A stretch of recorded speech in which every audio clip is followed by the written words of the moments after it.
Hi,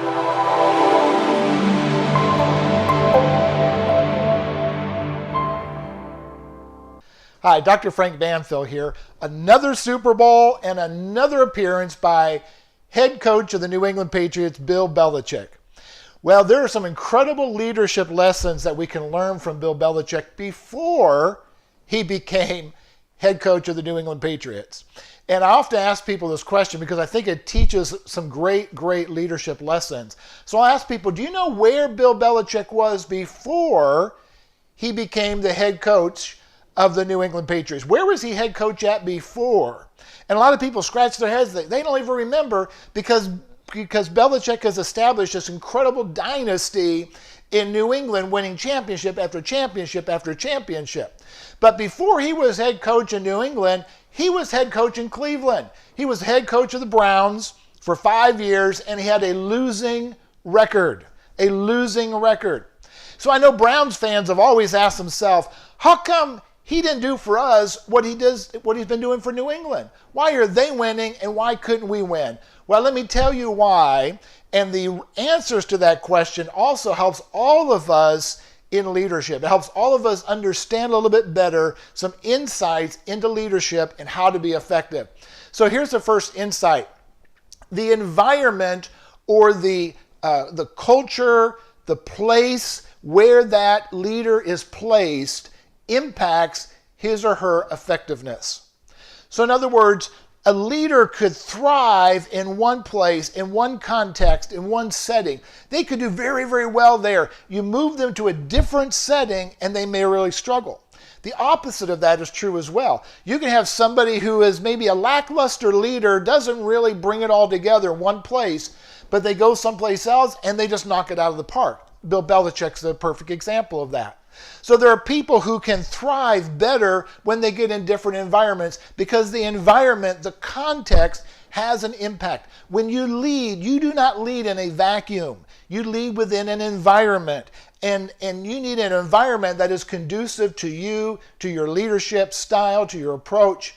And that environment has a lot to do with your effectiveness. Now, we've seen many times where a leader who's really good in one industry, let's say they were in government, and they ran large government departments like the Defense Department or something like that. They come out, they go into private sector, and they work as a CEO of a company, and they do very well because they're very similar skill sets, even though the industry is different. But just because they did really well here does not necessarily mean it's going to translate here because the context, the environment has a lot to do with leadership. The second insight that we learn in leadership from Bill Belichick in this transition from Cleveland to New England is that followers impact the effectiveness of a leader. So let me pose it this way as a question. Do great leaders make great followers, or do great followers actually make great leaders? And the answer to that question is yes. Both of those are true. In fact, there's a growing body of study and research being done on the subject of followership. What impact do followers have on their leaders? And it is substantial. You could have a great team of followers who make their leader look really good. The leader may not be that great, but the followers are so stellar, it makes that leader stand out. So they compensate for the weaknesses of that leader. But the flip side also should be true. A great leader is always going to bring out the best in his people. So some people would say, well, the issue with Belichick was he could only do so much with the followers that he had. And so some wonder, would he be such a great coach if he didn't have a Tom Brady? Well, that can be debated, that can be looked at, but the issue is that followers do impact leaders. So the environment that you're in, the followers that you have, certainly can impact that leadership. And the third area, which is really related to that first insight, is the fact that the leader is accountable to somebody else, and that accountability impacts his or her ability to lead. What do I mean by that? Well, if you take a head coach of a football team like the New England Patriots, the head coach is not the ultimate leader. They don't have the ultimate final say in everything. They have to report to a general manager, or in some cases, They may be also like the general manager, and they'll report directly to the owner, but they have accountability to somebody. They don't have ultimate control. There's somebody that they have to be accountable to, and that accountability puts weight and pressure and shapes or can shape the ability that that leader has to really be able to lead. So how might that apply to us who are not head football coaches in the NFL?